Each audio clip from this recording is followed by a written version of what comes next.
दोस्तों, विपक्ष की केवल एक दिन की एकता ने सरकार को विपक्ष से न केवल बात करने पर मजबूर कर दिया, बल्कि न केवल पीएम बल्कि गृह मंत्री और रक्षा मंत्री को भी एक तरह से लपेटे में ले लिया। दोस्तों, हालत ये हो गई है कि वो सरकार जो विपक्ष को खूब खरी खोटी सुनाती है साल के 365 दिन, कुछ घंटे की विपक्ष की एकता की वजह से उस सरकार को न केवल विपक्ष से बात करनी पड़ गई, बल्कि उसकी तमाम शर्तों पर एक तरह से हामी भी भरनी पड़ गई। दोस्तों, बार बार ये कहा जाता है कि विपक्ष हंगामा क्यों करता है, विपक्ष को हंगामा नहीं करना चाहिए, इतना पैसा वेस्ट होता है, ये सारी बातें बोली जाती हैं। हालांकि दोस्तों, विपक्ष हंगामा करता रहा है, चाहे सत्ता में कोई भी हो, विपक्ष में कोई भी हो। बीजेपी भी खूब हंगामा करती थी, लेकिन आज जब मॉनसून सत्र शुरू हुआ तो विपक्ष की गजब की एकता दिखाई दी।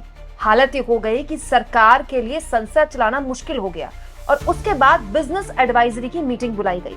दोस्तों, आज जब संसद सरकार चलाने में नाकामयाब रही और संसद की कार्रवाई लगातार हंगामे की भेंट चढ़ी, तो बिजनेस एडवाइजरी काउंसिल की बैठक बुलाई गई और इस बैठक में विपक्ष ने सरकार के आगे एक डिमांड रख दी है। दोस्तों, ऐसा लगता है कि सरकार को अंत में विपक्ष की ये डिमांड माननी पड़ी, क्योंकि जो बातें निकल कर आई हैं इस मीटिंग से वो मैं आपको बताती हूँ। दोस्तों, विपक्षी दलों के साथ सरकार ने आज दोपहर के बाद बिजनेस एडवाइजरी कमेटी की बैठक की और इस बैठक में बिजनेस कैसे चला जाए, कैसे कार्यवाही चलाई जाए, उसके लिए बैठक हुई।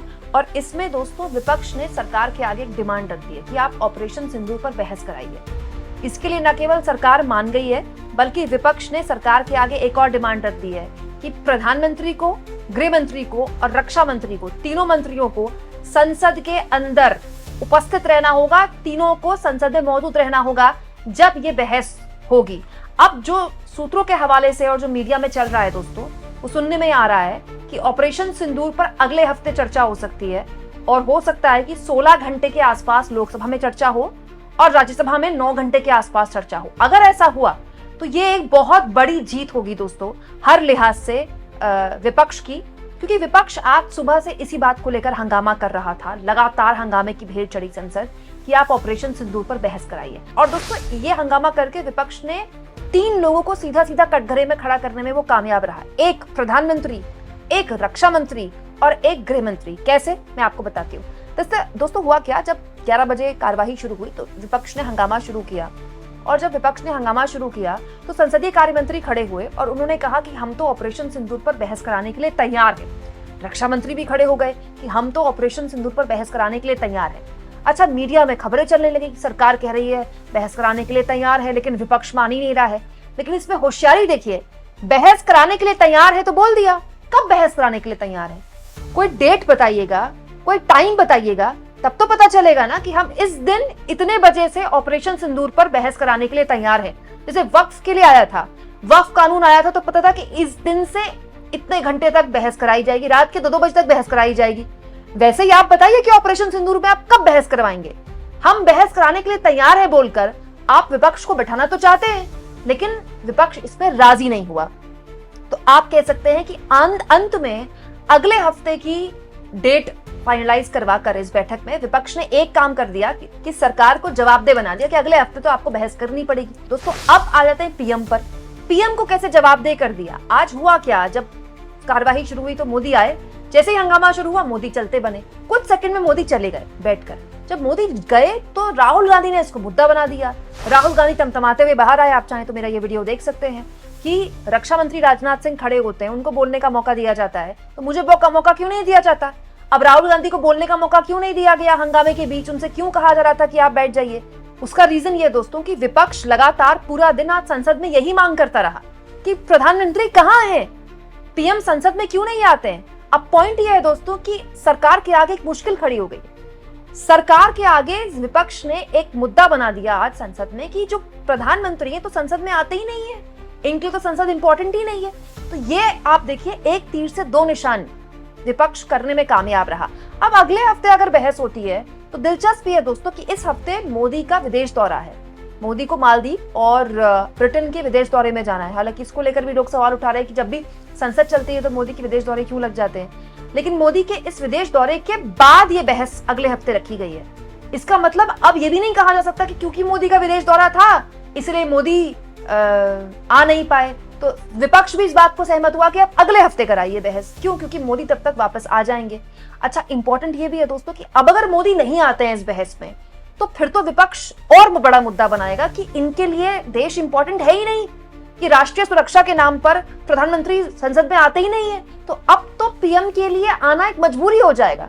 ये एक सफलता है जो इस आज के इंडिया गठबंधन की एकता से देखने को मिली कि कम से कम पीएम को बाध्य कर दिया इंडिया गठबंधन ने बहस में शामिल होने के लिए। दूसरी इंपॉर्टेंट बात दोस्तों, अमित शाह। पहलगाम आतंकी हमला एक भारी सुरक्षा की चूक से हुआ।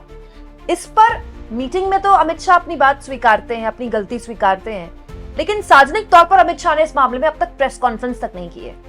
अब अमित शाह जब सदन में होंगे, जो कि शर्त रखी है विपक्ष ने, तो अमित शाह से सवाल पूछे जाएंगे, क्योंकि दोस्तों ऑपरेशन सिंदूर पर चर्चा होगी तो पहलगाम आतंकी हमले पर चर्चा होगी। पहलगाम आतंकी हमले पर चर्चा होगी तो अमित शाह से पूछा जाएगा कि पुलिस आपकी, पूरा का पूरा सुरक्षा तंत्र आपका, खुफिया एजेंसियां आपकी कर क्या रहे थे आप कि पहलगाम में इतना बड़ा आतंकी हमला हो गया। और उससे भी इंपॉर्टेंट, हमला हुए इतना वक्त हो गया, आतंकी कहां हैं जिन्होंने इस हमले को अंजाम दिया? उनको जमीन खा गई या आसमान निकल गया? ये ऐसे सवाल हैं दोस्तों कि जब अमित शाह से पूछा जाएगा तो केवल अमित शाह ही नहीं, एम्बैरेस पीएम भी होंगे, क्योंकि फिर विपक्ष कहेगा कि ये एक नाकाबिल गृह मंत्री हैं, इनसे इस्तीफा लीजिए।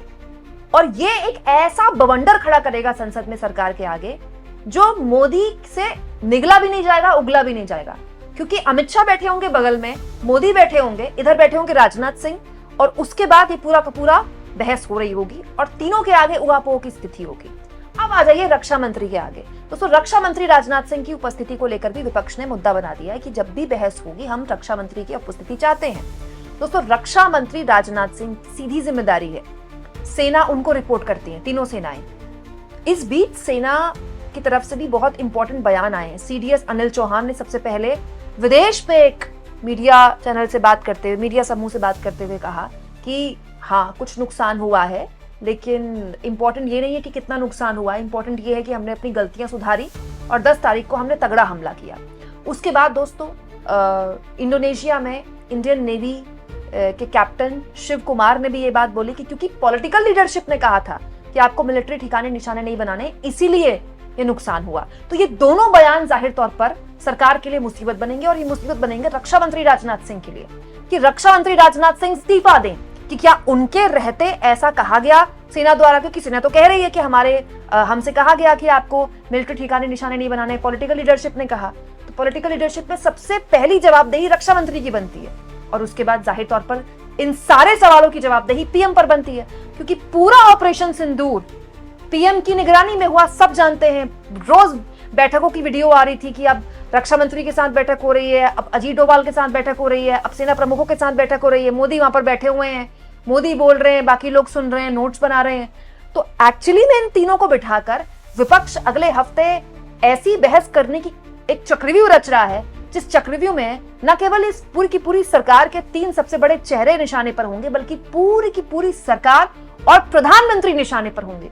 और आप यकीन जानिएगा दोस्तों, जब इस पर बहस होगी तो बहस होगी अजीत डोभाल पर भी, और फिर बहस होगी डोनाल्ड ट्रंप पर भी, कि ट्रंप लगातार बयान दे रहे हैं और अब तो ये यहां तक आ गए हैं कि बता भी रहे हैं कि 5 प्लेन गिरे। तो इस पूरे मुद्दे पर आखिर पीएम चुप क्यों है? अब ऐसी स्थिति में सरकार को डाल दिया है विपक्ष ने कि सरकार के पास ना इधर कुआं है ना उधर खाई है। बहस के लिए तो वो राजी हो गई है, लेकिन वो बहस का प्रारूप क्या होगा ये देखना दिलचस्प होगा। आपको क्या लगता है दोस्तों, पहले दिन विपक्ष ने जो ये काम किया है, ये अपने आप में लोकतंत्र में सरकार को जवाबदेह बनाने के लिए कितना इंपॉर्टेंट है? कमेंट बॉक्स में जरूर लिखें, और जितना हो सके चैनल को शेयर भी करें, सब्सक्राइब भी करें, और थैंक्स और ज्वाइन, ये 2 ऑप्शन है दोस्तों। अगर आप चाहें तो दोनों में से किसी भी ऑप्शन का इस्तेमाल कर सकते हैं चैनल की हाथ मजबूत करने के लिए।